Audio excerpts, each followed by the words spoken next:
मान लो कि आपके घर में किसी बच्चे की, लड़के की या लड़की का या मंगल विवाह नहीं हो रहा हो या शादी नहीं हो रही हो, या उस लड़के लड़की के लिए बहुत प्रयास कर लिया आपने और उसकी शादी हो ही नहीं रही।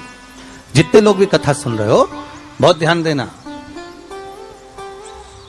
ये जो पानी पीने का जो मटका होता है ना, जिसको हमारे यहाँ कलश कहा जाता है, हंडा कहा जाता है, जिसको हमारे यहाँ परिंडा कहा जाता है, मटका कहा जाता है, तो पहले जो मटका चलता था वो लाल कलर का चलता था, ठीक है। उस पे कलाकृति करते थे लोग, उस पे डिजाइन करते थे। आपके यहाँ भी होगा, जितने लोग कथा सुन रहे हो ना, आपके यहाँ भी मटका होगा, लाल कलर का चलता था। अभी अभी जो मटका चल रहा है ना, उसका कलर चेंज कर दिया गया। कौन सा कलर का हो गया? वो काले कलर का बेचने लगे। तो वो बेचने वाला क्या कहता है कि साहब ये सफेद, ये लाल जो मटका है ना, इस मटके से मजबूत अगर कोई मटका है तो वो काला है। बोलो सही है कि गलत है? अरे बोलो तो सही है ना। आप कभी जाओगे बाजार तो कह देगा, कुमार भी कह देगा, ये जो मटका है ना लाल वाला, इस लाल वाले मटके से मजबूत ये काला वाला मटका है, ये काला मटका है। और महाराज इससे पानी ज्यादा ठंडा ये कर देगा। पर शिव महापुराण की कथा, लिंग पुराण की कथा कहती है, और अगर आपने बैसाख मास की कथा को श्रवण कराओ, बैसाख की एक कथा होती है, उसको अगर आपने श्रवण कराओ तो उसमें वर्णन आता है कि घर के अंदर जहां पर आप पानी पीते हो, जिस स्थान पर अन्नपूर्णा निवास करती है, जिस स्थान पर अन्नपूर्णा का वासा होता है, रसोई घर में जहां पर भोजन बनता है, उस स्थान पर काला मटका नहीं रखा जाता। काला हंडा, काला मटका उस स्थान पर नहीं रखते। पर आज फैशन के हिसाब से, अरे साहब ये मटका थोड़ा कम ठंडा पानी देगा तो ये मटका ज्यादा ठंडा पानी देगा, तो उसको काले मटके को रखते। पर हमारा शास्त्र कहता है काला मटका लोग रखते कहां थे? पहले जो शास्त्र रीति थी, उस काले मटके को रखते थे जब मकान बनता था, जब प्रॉपर्टी बनती थी, जब जमीन बनती थी, जब जायदाद बनती थी, संपदा बनती थी, तो उस स्थान पर उस काले मटके को केवल नजरोटे के लिए, केवल हाय के लिए, केवल नजर के लिए रखा जाता। उसको लोग लेना पसंद नहीं करते। पर आज के व्यक्ति को अगर कह दिया जाए कि ये दो मटके रखे हैं साहब, लाल भी है और काला भी है, तो कौन सा पसंद करेगा? वो काला वाला ही दे दीजिए साहब, ये पानी ज्यादा ठंडा करेगा, उसकी श्रेष्ठता रहेगी। नहीं, शिव पुराण कर रहे हैं, भगवान कुंभ का निर्माण कर रहे हैं, भगवान कलश का निर्माण कर रहे हैं, और भगवान स्वयं ब्रह्मदेव कर रहे हैं कि आप ऐसा निर्माण कर दो जिसमें 33 कोटि देवता स्वतः विराजमान हो जाए। तो भगवान ने उस कलश का निर्माण कर दिया। अब कलश का निर्माण करा तो स्वयं भगवान ब्रह्मदेव बोले, प्रभु इस कलश के अंदर मेरा स्थान कहां है? मेरा स्थान कहां है?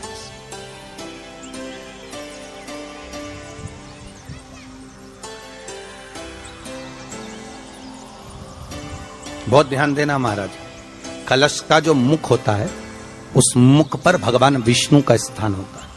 किसका स्थान है? भगवान विष्णु का। थोड़ा सा नीचे आओगे, जहां से कलश का मुख दबा हुआ होता है, वह जगह भगवान स्वयं शिव की होती है। किसकी जगह है? भगवान शंकर की। कलश का अग्रभाग, नीचे का भाग जहां से फैला हुआ होता है, वहां ब्रह्मा का आधिपत्य स्थापित होता है। फिर कलश का जो नीचे का भाग होता है, वो भगवान शिव और शक्ति का स्थान होता है। कलश के बाहरी भाग में, जहां पर बाहर का हिस्सा होता है, उस कलश के बाहरी भाग में 33 कोटि देवताओं को भगवान शंकर ने लाकर विराजमान किया होता है। महाराज भगवान शंकर 33 कोटि देवताओं को निमंत्रण देकर उस कलश में विराजमान कर दिया। कितना सुंदर है महाराज जी। उस आम के पल्लव की महत्वता को जरा जानिएगा, बहुत बहुत ध्यान दीजिएगा। आम के पत्ते देखें आप लोगों ने? अरे बोलो जम के तो बोलो। देखें, उसका प्रयोग कभी आप लोगों ने करा? आम के पत्ते का कभी प्रयोग कर देखिएगा। अभी तो नवरात्रि चल रही है, नवरात्रे में जब 5वां दिन नवरात्रे का रहे, चैत्री नवरात्रे का 5वां दिन रहे, और मान लो कि आपके घर में किसी बच्चे की, लड़के की या लड़की का या मंगल विवाह नहीं हो रहा हो या शादी नहीं हो रही हो, या उस लड़के लड़की के लिए बहुत प्रयास कर लिया आपने और उसकी शादी हो ही नहीं रही, अथक प्रयास आपने कर लिया और उसका मंगल विवाह नहीं हो रहा, तो ये देवी भागवत में स्पष्ट कहा गया, देवी भागवत में वर्णन किया गया,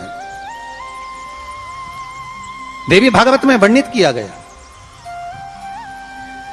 और देवी भागवत में कहा गया कि आम का जो पत्ते होते हैं, आम का जो पत्ता होता है, आम का जो पल्लव होता है, उस आम के पत्ते पर हल्दी और सिंदूर दोनों से स्वस्तिक का निर्माण किया जाए। देवी भागवत का संवाद है, बहुत ध्यान देना महाराज। जिन कन्याओं का विवाह ना हो पंचमी के दिन, नवरात्रे की कोई सी भी पंचमी, मतलब जो पंचमी तिथि पड़ेगी, कोई भी नवरात्र हो, चाहे वो 4 नवरात्र में से, चाहे वो पौष का हो, अश्विन का हो, चैत्र का हो, आषाढ़ का हो, किसी भी नवरात्र में आप कर सकते हैं। एक पान के पत्ते पर, एक ही पत्ते पर जो 2 स्वस्तिक बनेंगे, एक हल्दी का बनेगा, एक सिंदूर का बनेगा।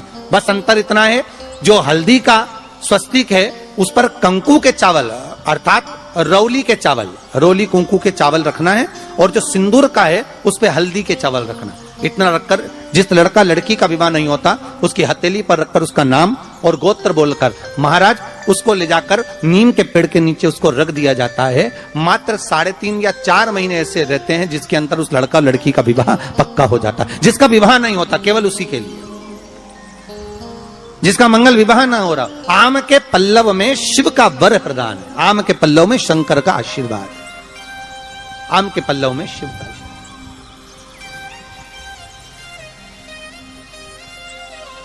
भगवान भूत भावन भूतेश्वर मेरे शिव, मेरे करुणा सागर मेरे शंकर, मेरे त्रिकालदर्शी मेरे कैलाशी मेरे भोलेनाथ स्वतः कह रहे हैं, हरी रति तुम रोती क्यों है, तुम्हारे रोने का कारण क्या है? प्रभु मेरे पति के साथ ये आम का पेड़ भी जलकर भस्म हुआ।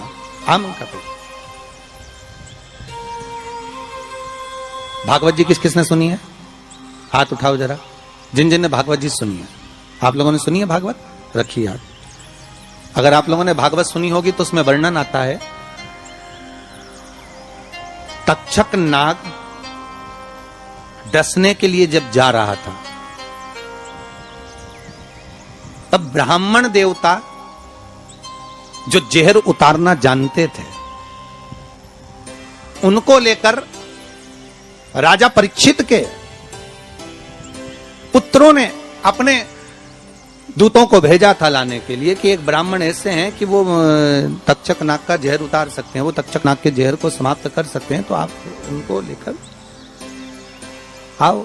और वो तक्षक नाग का जहर उतारने वाले उस ब्राह्मण को लेकर जा रहे थे। तो सर्प ने विचार करा, तक्षक नाग ने कि बताओ ये तो गजब का काम कर रहा, अगर ये ब्राह्मण पहुंच गया तो ये ब्राह्मण तो सर्प का जहर उतार देगा। तो सांप तक्षक नाग को ये चिंता लग गई कि मेरे को ही डसना है और मेरे जहर ये उतार देगा, और डसने भी एक ही बार है और मरना चाहिए परीक्षित को श्राप लगा है, अब करूं तो करूं क्या।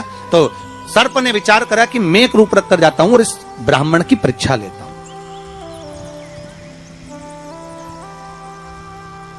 सर्प रूप रख कर गया। भागवत आप लोगों ने श्रवण करी होगी। तो जब तक्षक रूप रख कर गया और उस ब्राह्मण के पास में जाकर पूछा कि ब्राह्मण देवता ये बताओ कि आप कहां जा रहे हो? तो ब्राह्मण बोला आपको नहीं मालूम, राजा परीक्षित को सांप डसने वाला है तक्षक नाग और मैं जहर उतारना जानता हूं। अच्छा आप जहर उतार दोगे? हाँ। तो किस लिए जा रहे हो? जहर उतारने के लिए। तो जहर उतारने क्यों जा रहे हो? तो कहा राजा है राजा, जब राजा का जहर उतारेंगे तो मुद्रा भी कितनी मिलेगी आपको मालूम नहीं है क्या? अच्छा ब्राह्मण देवता इसलिए जा रहे हो? हाँ। पर उसको तो किसी संत ने श्राप दिया। अरे तो श्राप संत ने दिया है, हम ब्राह्मण हैं, हमारा कर्म है किसी को बचाना, तो हम तो बचाएंगे। अच्छा आप में इतनी सामर्थ्यता है कि आप तक्षक नाग का जहर उतार दो? अरे तक्षक नाग आकर अगर मेरे सामने खड़ा हो जाए और किसी को डस ले तो यह पक्का है कि मैं जहर उतार सकता हूं। अच्छा तो इतने में तक्षक नाग सामने बिल्कुल प्रकट हो गया और तक्षक नाग प्रकट होकर बोला बता ब्राह्मण किसको डसूं मैं? ब्राह्मण ने कह दिया तुम्हारी मर्जी पड़े उसको डसो। सामने एक पेड़ था, उस पेड़ को ब्राह्मण ने उस तक्षक नाग ने डस लिया।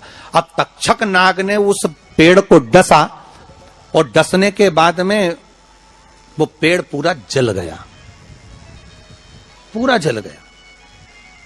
अब पेड़ तो जल गया पर ब्राह्मण जो था जिसको परीक्षा देना थी वो ब्राह्मण को यह नहीं मालूम था कि इस पेड़ पर एक संत बैठकर साधना कर रहा था, तपस्या कर रहा था, और जब वो पेड़ जला तो वो संत भी जल गया,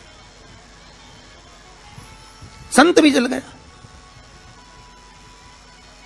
अब जब संत जल गया ब्राह्मण ने हाहाकार की आवाज जब सुनी तो आंखों में जल भर गया। आखिर हुआ क्या? ये संत जल कैसे गया? तो कहा इसके जलने का कारण केवल इतना है कि अब आप जीवित करो, इस पेड़ को हरा भरा करो, इस पेड़ को हरा भरा कर दीजिए।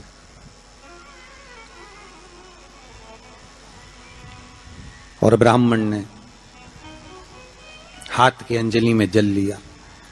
हाथ की अंजलि में जल लेकर ब्राह्मण उस जल को पेड़ के ऊपर छींट रहे थे, तो सबसे पहले ब्राह्मण ने यह मन में सोचा कि भोलेनाथ, शंभु, त्रिकालदर्शी है, कैलाशी, कृपा ऐसी करना कि सबसे पहले जो पेड़ पर जो संत बैठा था वो जीवित होना चाहिए, जो वृक्ष पर संत बैठा है वो जीवित होना चाहिए।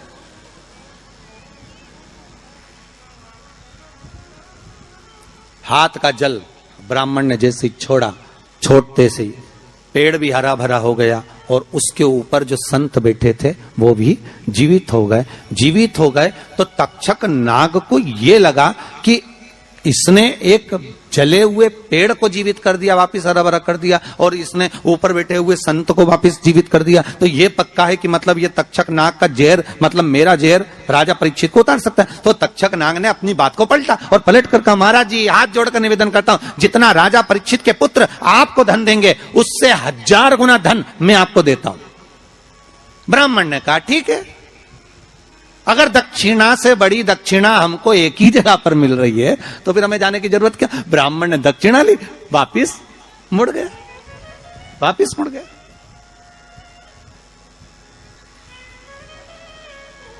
अब ईमानदारी से बोलो,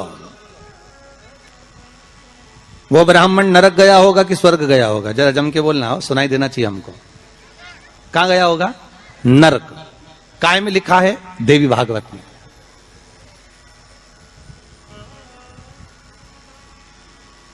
उसका कारण क्या था?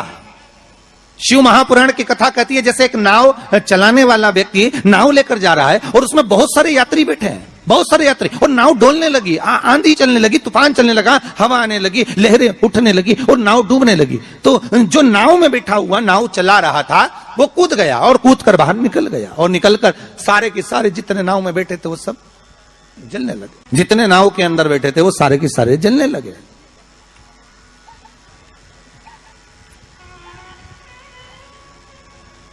जब वो सारे के सारे पानी में डूबने लगे और पानी में नाव में जाकर सबकी सब जब डूब रहे हैं, सब मर गए, सारे के सारे जो नाव में बैठे थे, जो तैरना जानते थे वो बाहर निकल गए, बाकी के सब डूब गए। नाव चलाने वाला जब उसके प्राण छूटे तो उसको एक नरक नहीं मिला, कम से कम 94 नरकों में वो नाव चलाने वाला गिरा। शिव महापुराण की कथा कहती है।